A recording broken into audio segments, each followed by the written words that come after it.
தெளிந்த புத்தி உள்ளவர்களாக இருங்க, விழித்திருங்கள்.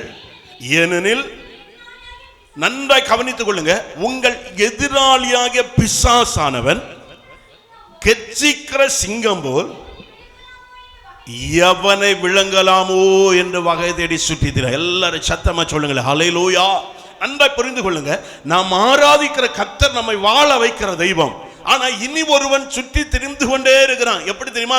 யாரை என்ன நிலைமையில அழித்திடலாம், யாருக்கு வாழ்க்கை எப்படி நாசம் பண்ணிடலாம். வாலிப பிள்ளைகள் எச்சரிக்கையா இருக்கணும். பிசாசு வாலிப பிள்ளைகள், அதிலும் சபைக்கு வருகிற பிள்ளைகள், மற்ற பிள்ளைகளை, பிசாசுடைய திட்டமே இந்த பிள்ளைகள் எதிர்காலத்தில் ஆசீர்வாதமாய் வாழக்கூடாது, உங்க வாழ்க்கை எதிர்காலம் நன்றா இருக்கக்கூடாது. இதுதான் பிசாசுடைய திட்டம். சுற்றி சுற்றி திரிகிறான். ஜெபிக்கிற பிள்ளைகளை பார்க்கும்போது ஐயோ இவன் ஆசீர்வதிக்கப்பட்டு உயர்த்தப்பட்டுருவானே, ஐயோ இவன் நன்மையை கண்டு உயர்த்தப்பட்டுருவானே, அவன் சுற்றி சுற்றி திரிகிறான். எப்படி இவனுக்கு வாழ்க்கையை கமத்தி போடலாம், எப்படி இவனை குறித்து ஆண்டவரின் தரிசனத்தை தகர்த்து போடலாம், எப்படி இவனை குறித்து ஆண்டவரின் திட்டத்தை உடைத்து போடலாம். நமக்குதான் பிசாசுடைய திட்டம். ஒன்று புரிந்து கொள்ளணும், அவனுக்கு கரத்தில் அடிமையா இருக்கிறவர்களை குறித்து அவன் கவலைப்பட மாட்டான். காரணம் அவனுக்கு தெரியும், இவன் எனக்கிட்ட இருக்கிறான், இவனை நான் எப்படி பயன்படுத்தணுமோ பயன்படுத்திக்கிடுவேன், இவன் எதிர்காலத்தை அழிச்சிடுவான். ஆண்டவருடைய கரத்தில் சபைக்குள் இருக்கிறவர்கள் ரட்சிக்கப்பட்ட தேவனுடைய பிள்ளை எப்போ நினைச்சுக்கணும், உன்னை சுற்றி ஒரு பொல்லாத கிரியை போராடி கொண்டிருப்பதை நீ அறிந்து கொள்ள. சத்தமா சொல்லுங்களேன், ஹல்லேலூயா. அப்ப முதல்ல வாசித்த சங்கீதத்தில் அவர் சொல்லுகிறார், என்னை விழுங்க பார்க்கிறவன் என்னை நிந்திக்கையில பரலோகத்திலிருந்து என் தேவன் எனக்கு ஒத்தாசை அனுப்பி என்னை அவர் ரட்சிப்பார். அப்ப இன்னைக்கு விழுங்க பார்க்கிற ஒரு சத்ரு பாருங்க. சில பிள்ளைகள் எத்தனையோ பேரை நம்ம பார்க்கிறோம், படித்து உயர்ந்த இடத்துல வருவாங்க. அவங்கள்ட்ட நீங்க கேளுங்க, எப்படி நீங்க இந்த இடத்துக்கு வந்தீங்கன்னா அவங்க சொல்லுவாங்க, என் வாழ்க்கையில இன்ன இடங்களில் இவ்வளவு பிரச்சனை எல்லாம் சந்தித்தேன், எல்லாவற்றையும் நான் மேற்கொண்டு இன்றைக்கு இந்த உயர்ந்த இடத்துல நான் அமர்ந்திருக்கிறேன். இன்னைக்கு நிறைய பேர் உலகத்துல சாதித்தவர்கள், தேசத்துல சாதித்தவர்கிட்ட கேளுங்க, எத்தனை இடங்களில் நல்ல உடை இல்லை, நல்ல உணவு இல்லை, நல்ல ஆகாரம் இல்லை, வாழ்ந்த இடம் அப்படிப்பட்ட இடம். ஆனா இது நடுவில் சாதிக்கணும்னு நான் துணிந்து இதெல்லாம் விட்டு இதெல்லாம் நிந்த இருக்கும், அவமானம் இருக்கும், பலவிதமான காரியம் இதெல்லாம் தாண்டி வந்து இன்னைக்கு இந்த இடத்துல, இந்த உயர்ந்த இடத்துல அமர்கிறேன்னு சொல்லுகிறேன். எத்தனை பேர் கேட்க முடியும்? நான் ஏன் இதை சொல்லுகிறேன் என்றால், தேவனை ஆராதிக்கிற தேவ பிள்ளையே, கர்த்தருடைய திட்டம் உன்னிலே நிறைவேற வேண்டும் என்றால், ஆண்டவர் உன்னை ஆசீர்வதிக்க வேண்டும் என்றால், நீ விழித்து தெளிந்த புத்தி உள்ளவர்களாய் தேவனுடைய பிள்ளைகள் இருக்கணும். சத்தமா சொல்லுங்கள், ஹல்லேலூயா. ஏதேன் தோட்டத்துக்குள்ள ஆண்டவர் கொண்டு வந்து ஆதாமை ஏவாளையும் வச்சிட்டாரு. ரெண்டு பேரும் ஏதேன் தோட்டத்துக்குள்ள இருந்தாங்க, தேவ மகிமையை உணர்ந்தாங்க, தேவ பிரசன்னத்தை உணர்ந்தாங்க, தேவன் எல்லாத்தையும் அவங்க கையில கொடுத்துட்டாரு. ஆனா ஒரு வஞ்சிக்கிற ஆவி, கர்ஜிக்கிற சிங்கத்தை போல ஒருத்தன் சுற்றி வகை தேடிட்டு சுத்திக்கிட்டே இருந்தான். தோட்டத்தை பார்த்து பார்த்து குறி வச்சுட்டே இருந்தான். இந்த தோட்டத்துக்குள்ள இருக்கிறாங்களே, இவங்களுக்கு நல்ல வாழ்க்கை ஆண்டவர் கொடுத்துட்டாரு, இவங்க நல்ல ஆசீர்வாதமா இருக்கிறாங்களே, தோட்டம் முழுச இவங்க கையில ஆண்டவர் கொடுத்துட்டாரு, ஆண்டவரோடு ஐக்கியமா இருக்கிறாங்களே அப்படின்னு அவன் சுற்றி சுற்றி வகை தேடிட்டே இருந்தான். வேதம் சொல்லுது, ஒரு நாள் ஒரு நேரம் கிடைச்சது, அவன் திடீரென்று உள்ள வந்துட்டான். உள்ள வந்து ஏவாள் தனிமையாக இருக்கும்போது அந்த இடத்துல பாவத்தில் விழத்தக்கதான ஒரு சூழ்நிலை அவன் உருவாக்கினான். சபைக்குள் கொண்டு வரப்பட்டிருக்கிற ஆத்துமாவே, ஆண்டவரை ஏற்றுக்கொண்ட தேவனுடைய பிள்ளையே, ஞானஸ்நானம் பெற்றிருக்கிற தேவ பிள்ளையே, ஆண்டவருக்கு சமூகத்தில் ஆவிக்குரிய பெற்றோருக்கு பிள்ளையா இருக்கிற தேவ ஜனமே, உனக்கு நான் சொல்லுகிறேன், உன்னை ஆண்டவர் ஒரு பெரிய திட்டத்தை வைத்து தான் சபைக்குள்ள கொண்டு வந்திருக்கிறார். உன்னை ஒரு பெரிய நோக்கத்தை வைத்துதான் தனக்கென்று கர்த்தர் பிரித்தெடுத்திருக்கிறார். உன்னை குறித்து ஒரு பெரிய ஆலோசனை வைத்துதான் தனக்கென்று அவர் வேறுபடுத்தி கொண்டு வந்திருக்கிறார். அந்த திட்டத்தை எப்பொழுது தகர்க்கலாம் என்று சத்துரு சுற்றி வகை தேடிக்கொண்டே இருப்பான். நீங்களும் நானும் இந்த கடைசி நாட்களில் எச்சரிக்கையா இருக்கணும். கரங்களை தட்டி அந்த ஆண்டவரை என்னையும் சந்ததி, என் தேசம், என் பிள்ளைகளின் குடும்பங்கள் அழிந்து போகாதபடி காத்துக் கொள்ளுங்க. ஆமென். நான் கடந்த நாட்களில் ஒரு நம்முடைய டிவி ப்ரோக்ராம் பார்த்துட்டு ஒரு தாயார் ஃபோன் பண்ணி பேசினாங்க. ஏதோ ஒரு இடம் சொன்னாங்க, விருத்தாச்சலமா எங்கேயோ ஒரு இடம் சொன்னாங்க. நான் அதுக்காக ஜோம் பண்ணேன். அவங்க சொல்லுகிறாங்க, பாஸ்டர், நாங்கள் ஒரு டாக்டர் ஃபேமிலி, ஒரு மருத்துவர் குடும்பம், உங்கள் செய்தியை காலையில் நான் பார்த்தேன், அந்தால தான் உங்கள் நம்பரை எடுத்து உங்களுக்கு கால் பண்ணு. நான் கேட்டேன், என்ன சொல்லுங்க அப்படின்னு கேட்டப்போ, கணவனார் மருத்துவர், அந்த நம்பர் கூட நான் பற்றி தான் வச்சுருந்தேன். மனைவி வந்து அவங்கள டாக்டர், ஒரே ஒரு பையன், அவங்களுக்கு விருப்பம். அவங்க சொல்லுவாங்க, எங்களுக்கு எந்த குறையும் இல்லை, விருத்தாச்சலம்னு நினைக்கிறேன், எந்த குறையும் இல்லை, நல்ல ஐஸ்வர்யம், பணம் எல்லாம் இருக்கு பாஷா, எந்த குறையும் இல்லை, எனக்கு ஒரே ஒரு மகன், இந்த பையனை கொண்டு போய் எங்களை போல ஒரு டாக்டர் ஆக்கணும்னு சொல்லி படிக்க வச்சு அவனை குறிப்பிட்ட ஒரு மெடிக்கல் காலேஜில் சீட்டு வாங்கி கொடுத்து படிச்சுட்டு இருக்கிறான் பாஸ்டர். ஆனால் அவனுக்கு வாழ்க்கை நாங்கள் எவ்வளவோ சந்தோஷத்தோடு நாங்கள் நினச்சி என் பிள்ளை அவன் வந்து டாக்டர் ஆவான்னு இருந்தோம். ஆனால் இன்னைக்கு கஞ்சாவுக்கு அடிமையாக போயிட்டான். சொல்லுங்களேன் ஹல்லேலூயா. கண்ணீரோடு ஒரு டாக்டர். உண்மையில் அவங்க பேச்சை பார்க்கும்போதே தெரியுது நல்ல ஒரு பெரிய குடும்பத்தில் உள்ளவங்க. கடந்த வாரத்தில் அவங்க பிரசங்கத்தை பாஸ்டர் என் பிள்ளை கஞ்சாய்க்கு அடிமை ஆகிட்டான் பாஸ்டர். கல்லூரியில் அடிக்கடி இவனை வந்து வெளியே தள்ளிடுறாங்க. ஒரு முறைப்படி கிளாஸுக்கு போக மாட்டான். அடிக்கடி எனக்கு கூப்பிடுவாங்க. நாங்கள் இருக்கிற ஸ்தானத்தினால எங்களை அவங்க அப்படியே என் பிள்ளை என்னையும் சஸ்பெண்ட் பண்ணாமல் அப்படியே வச்சிருக்கிறாங்க. அடிக்கடி கஞ்சா அடிச்சுட்டு வீட்டில் அங்கேயே ரூமில் படுத்துக்கிட்டான். அதுக்கப்புறம் வீட்டுக்கு வந்தால் இதுக்கு முன்ன வீட்டை விட்டு வெளியே போக மாட்டான். அவனுக்கு நண்பர்கள் எல்லாம் நல்ல நண்பர்களாக இருந்தாங்க. பெரிய பெரிய எங்களை போலப்பட்ட டாக்டர்ஸுக்கு பிள்ளைகளுக்கு கூட அப்படி தான் இருந்தான். ஆனால் இப்போ இங்கே வந்துட்டான்னா எங்கே போகிறான்னு தெரியாது, எங்கே வாரான்னு தெரியாது. வந்து எங்கே யார்கிட்டையுமே பேச மாட்டான், யார்கிட்டையுமே ஒன்றும் சொல்ல மாட்டான். ரூமுக்குள்ளே பூட்டிட்டு உட்கார்ந்து இருக்கிறான்.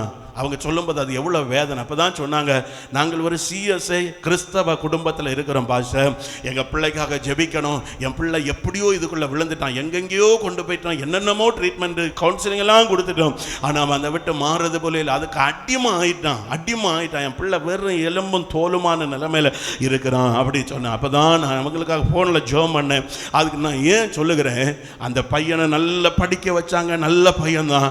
படிக்க போன இடத்துல பார்த்தீங்களா அந்த ஸ்கர்ச்சிக்கிற சிங்கத்தை போல சுற்றி. அவன் ஒரு டாக்டரா வர வேண்டிய ஒருவன். அவன் ஒரு உயர்ந்த இடத்துல தன் தாயின் தகப்பனை போல டாக்டரா வர வேண்டுவன். இன்னைக்கு ஒரு சாதாரணமான ரோட்டு பகுதிகளிலும் பல இடங்களிலும் ஆதரவில்லாத நேரம் தன் மன நிம்மதிக்காக நிறைய பேர் கஞ்சா அடிக்கிறவன் கேளுங்க. நிம்மதி இல்லாமல் அவனுக்கு ராத்திரி மழை, வீடு கிடையாது, மலையில் கிடந்து உறங்கணும். சிறைச்சாலையில் இருக்கின்ற கேளுங்க, ஏன் கஞ்சா அடிக்கிற? உள்ள கிடந்தா மனைவி பண்டாட்டி பிள்ளைய நினைச்சா நிம்மதி இருக்காது, அதுக்கு தானே உள்ள அடிக்கிறேன்.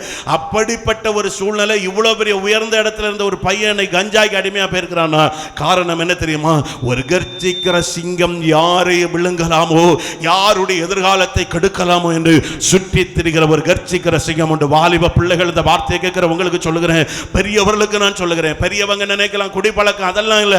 பெரியவங்க எந்த இடத்துல உன் வாழ்க்கையை பாழாக்கலான்னு, உன் ஆவிக்குரிய அனுபவத்தை அழித்து போடலான்னு இந்த கடைசி நாட்களில் விழுங்குவதற்கு சத்துரு போராடி கொண்டிருக்கிறான். நீங்களும் நானும் எச்சரிக்கையாக இருக்கிறோம். எல்லாரும் சத்தமா சொல்லுங்க ஹல்லேலூயா. அப்ப ஒரு பொல்லாத, அதான் அவர் சொல்கிறாரு, என்னை விழுங்க பார்க்கிறவன் என்னை நிந்திக்கையில். அப்ப தேவனை ஆராதிக்கிற தேவனுடைய ஜனமே ஒன்று சொல்லுகிறேன், எந்த மனுஷன் தேவனை ஆராதிக்கிற தேவனுடைய பிள்ளையை விழுங்கி போடும்படியாய், தேவனுடைய ஆராதிக்கிற தேவ ஜனத்துடைய எதிர்காலத்தை அழித்து போடும்படியாய், உன் தொழில நீ நன்றாயாகாதபடி, உன் சந்ததிகள் நன்றாக இருக்காதபடி, உன் குடும்பம் ஆண்டவரை தேடாதபடி, தேவன் வைத்திருக்கிற பெரிய திட்டங்கள் உன் குடும்பத்தில் நிறைவேற விடாதபடி சத்துரு விழுங்குற, அவன் கர்ச்சிக்கிற சிங்கத்தை போல சுற்றி. அதான் அவர் சொல்கிறாரு, ஜாக்கிரதையாய் விழித்திருங்கள். எல்லாரும் சொல்லுங்க ஹல்லேலூயா. ஜாக்கிரதையாய் விழித்திருங்கள். வேதத்தை வாசிக்கும் போது வேதத்தை பார்க்க எப்படி அவன் நம்மை விழுங்க பார்க்கிறான். பிசாசு எந்தெந்த விதங்களில் நம்மை விழுங்க பார்க்கிறான். எல்லாரும் சத்தமா சொல்லுங்க ஹல்லேலூயா. இப்போ பிசாசுன்னு சொல்லுகிறவன் நேர வரமாட்டான், அப்படித்தானே? நிறைய பேர் நேர பார்த்துருக்காங்க. ஆனால் அது எப்படியோ பிசாசு. இப்போ நம்ம எல்லாம் ஆண்டவரை நம்புகிறோம். யாராவது பார்த்துருக்கலாம் பிசாசு வந்து இந்த ஒனிடா டிவியில் வர விளம்பரம் போல அதில் போட்டிருக்கிறது மாதிரி யாராவது இது போல் 2 கொம்பு வச்சு பின்னால் ஒரு வால் வச்சு என்னைய போல கருப்பு கலரில் அப்படி யாராவது சாத்தாம பார்த்துருக்கீங்களா? நம்ம பார்த்தது, நான் பார்த்ததில்லை. அது பல விதங்களில் தான் நம்ம ஆட்கள். நான் ஒரு நாள் ஒரு வீட்டுக்கு ஜோம் பண்ண போயிருந்தேன். ஜோம் பண்ண போகும்போது நான் இந்த வியர்வை நாத்தம் இல்லாமல் இருக்கிறதுக்கு நான் இந்த இதெல்லாம் யூஸ் பண்ண தெரியும் இல்லையா. நான் ஒரு வீட்டுக்கு போயிருக்கேன். அவங்க பல நாள் கூப்பிட்டு நான் ஜோம் பண்ண போனேன். ஜோம் பண்ண போகும்போது கொஞ்ச நேரம் நான் வெளியில் நின்று ஃபோன் அடிக்கேன். ஒரே ஏசு ரத்தஞ்சம், ஏசு ரத்தஞ்சம், ஏசு ரத்தம். நான் இது என்னடா அந்த பொம்பளை ஃபோனை எடுத்துகிட்டு ஏசு ரத்தஞ்சன்னு சொல்லிட்டு கிடக்க. அப்படி சொல்லிட்டு சிஸ்டர் நான் வந்துட்டீங்களா பாஸ்டர், போராட்டமாக இருக்குது, இருங்க நான் வரேன். என்னடா நம்ம வந்து சில இடங்களில் தெரியாமல் மாட்டிக்கிடுவோம். இயேசுவே சோத்திரம், என்ன கூட வேற ஒரு ஆள் உண்டு, அதனால நான் தைரியமாக இயேசுவே ரத்தஞ்சம், இயேசுவே ரத்தஞ்சம்னு சொல்லிட்டு வந்து கதவை திறக்குது. நான் என்ன சிஸ்டர் என்ன அவ்வளோ போராட்டமா? ஆமாம் பாஸ்டர். இப்போ ஒரு 3 நிமிஷம் நாங்கள் இப்போ இறங்கி 3 நிமிஷம் தான், ஒரு 3 நிமிஷத்துக்கு டகார்னு வீட்டுக்குள்ளே யாரி போராட தொடங்கிட்டு, நான் ஆண்டவரை இப்படிப்பட்ட வீட்டுக்குள்ளேயே வந்து நானும் மாட்டேனேன்னு பார்த்தேன். அது எப்படி உங்களுக்கு எப்படி தெரியுது? கபீர்னு தெரியல உங்களுக்கு? ஒரு மனத்தை பார்த்தீங்களா? ஒரு எலுமிச்சம்பழம் மனம். நான் அடிச்சிருந்த ஸ்ப்ரே வந்து எலுமிச்சம்பழம் மனம். சத்தமாக சொல்லுங்களேன். பார்த்தீங்களா? கபீர்னு எனக்கிட்ட நிற்காலும் எனக்கு மொத்த பேக்கர் நான் அவருக்கு பாருங்க பாஸ்டர் அடிக்கடி இப்படி ஏதாவது ஒரு மனம் பிறகு தான் பார்த்தா அப்படி வீட்டுக்கு அடுத்த வீட்டில் ஒரு ஆள் வெளிநாட்டிலிருந்து வந்தவர். அவர் சும்மா ஸ்ப்ரே அடிச்சுட்டு அங்கே எங்கேயும் போவார். இந்த பொம்பளை அவர் போகத்தில் வரத்துல எல்லாம் இயேசுவே ரத்தம் ஜெயம், இயேசுவே ரத்தம் ஜெயம், இயேசுவே ரத்தம். இது நான் எதுக்கு சொல்லுங்க, இன்னைக்கு மக்கள் பிசாசை என்னென்ன வடிவத்தில் வச்சிருக்காங்க பாருங்க. ஒரு மனம் வந்தாச்சுன்னா தெரியுது இன்னும் போயிருக்கு, இங்கோடி தான் போயிருக்குது மனம் வந்தா. இனி எங்கேயாவது ராத்திரி அந்த காலத்துல எல்லாம் பார்த்தீங்கன்னா நாங்கள் எங்கள் வீடெல்லாம் வந்து அந்த ரோடெல்லாம் மேடு பள்ளமாக இருக்கும். அப்போ நீங்கள் பார்த்தீங்கன்னா அந்த காலத்தில் லைட்டு கிடையாதா, சூட்டுன்னு சொல்லுவாங்க. அந்த ஒரு இதை கொளுத்திக்கிட்டு அப்படியே போவாங்க. ராத்திரி போகும்போது அந்த நேரங்களில் இங்கேருந்து பார்த்தா அந்த ஏத்தத்தில் போகிற ஆட்கள் இங்கேருந்து பகல் தெரியும், ராத்திரி ஆள் தெரியாது.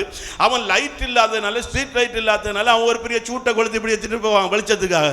அப்படி போவதில் இங்கே வேறு கொண்டு போகுது வெளிச்சத்தை கொண்டு. எத்தனை பேர் நம்ம பார்த்தோம் வேறு கொண்டு. நான் ஏன் இதை சொல்கிறேன், மனுஷன் பிசாசுக்கு பல விதங்களில் வடிவங்களை கொடுத்து வச்சிருக்கிறான். இப்படி வந்தா பிசாசு, இப்படி வந்தா பிசாசு. ஆனா வேதம் சொல்லுது பாருங்க, பிசாசு சங்கீதக்காரர் சொல்கிறாரு, என்னை விழுங்க பார்க்கிறது என்னை நிந்திக்கையில். அப்படின்னா பிசாசு எந்தெந்த விதங்களில் எப்படி எப்படி நம்மை விழுங்க பார்ப்பான், எப்படி எப்படி கிரியை செய்வானா. வேதத்தை வாசிக்கும் போது அதே 56வது சங்கீதம் 1வது வசனத்தை வாசிங்க. 56வது சங்கீதம் 1வது வசனம், தேவனே எனக்கு இறங்கும், மனுஷன் என்னை விழுங்க பார்க்கிறான், நாள்தோறும் போர் செய்து என்னை ஒடுக்குகிறான். எல்லாரும் சத்தமா சொல்லுங்களேன் ஹல்லேலூயா. அப்ப நன்றா புரிந்து கொள்ளுங்க, பிசாசு எந்த ரூபத்தில் எப்படி வருகிறான் உள்ளதை நம்ம அறிந்து கொள்ளணும். பிசாசு எந்த ரூபத்தில் கிரியை செய்கிறான் என்பதை நாம் அறிந்து கொள்ளணும். இங்க வேதம் சொல்லுகிறது பிசாசு எந்த ரூபத்தில் வந்திருக்கிறானா, அவர் சொல்ல தேவனே எனக்கு இறங்கும், மனுஷன் என்னை விழுங்க பார்க்கிறான். சில நேரம் சத்துரு இப்ப பிசாசுக்கு ஒரு காரியத்தை சாதிக்கணும், ஒருத்தனை கொல்லணும், ஒரு கொலை செய்யணும். அந்த பிசாசு நேர வந்து ஒருத்தனை பிடிச்சு கழுத்தில் கடிச்சு ரத்தத்தை குடிச்சிட்டு போகாது, அது அப்படி செய்யறது கிடையாது. அப்ப ஒருத்தனை கொல்லணும் அப்படின்னு பிசாசு நினைத்தால் ஒரு மனிதனுக்குள்ள அது புகுந்து அந்த மனிதனை கொண்டுதான் இன்னி ஒருவனை கொலை செய்யும். ஒற்றை செகண்ட்ல கொலை முடிஞ்சோன்னா அது போயிரும். இவனுக்குள்ள அந்த கொலைவரியின் ஆவி வரும், ஒற்றை நிமிடத்தில் முடிச்சுட்டு அது போயிரும். இவனுக்கு லைஃப் முழுவதும் ஆயுள் தண்டனை. நிறைய கொலை குற்றவாளிகளை சந்தித்து பேசி பாருங்க, எப்படி நடந்துன்னு எனக்கு தெரியாது, எப்படி நடந்துன்னு எனக்கு தெரியாது, அப்படி சொல்லுகிறவர்களை பார்க்கிறப்போ பிசாசு எப்படி கிரியை செய்வான் என்றால் அவன் பயன்படுத்துவதற்கு ஏதாவது ஒரு மனிதனை கொண்டுதான் செய்வான். சத்தமா சொல்லுங்களேன் ஹல்லேலூயா. அந்த மனுஷன் எப்படி இருப்பான்னு சொன்னா, அந்த மனுஷன் இப்ப நான் ஊழியக்காரனா இருக்கிறேன்னா நல்ல ஜெபித்து ஆண்டவருக்குள் இருந்தால் சத்துரு எனக்குள்ள வராது, என்னோடு போராட முடியாது. ஆனா நான் ஜெபம் இல்ல, ஆவிக்குரிய அனுபவம் இல்லைன்னா அவனுக்குரிய காரியம் என்கிட்ட இருந்துன்னா தானா அவன் எனக்குள்ள வருவான், என்னை கொண்டு கிரியை செய்வான். எல்லாரும் சத்தமா சொல்லுங்களேன் ஹல்லேலூயா. அப்ப நன்றாய் ஒன்று புரிந்து கொள்ளணும், ரட்சிக்கப்பட்ட தேவனுடைய பிள்ளைகளாக இருக்கிற நீங்களும் நானும், ஆண்டவர் ஆராதிக்கிற தேவனுடைய பிள்ளைகளாக இருக்கிற நீங்களும் நானும் பிசாசின் கடைசி காலத்தில் இருக்கிற ஒரு தந்திரத்தை புரிந்து கொள்ளணும். சில நேரம் சில மனிதர்களின் மூலமாய்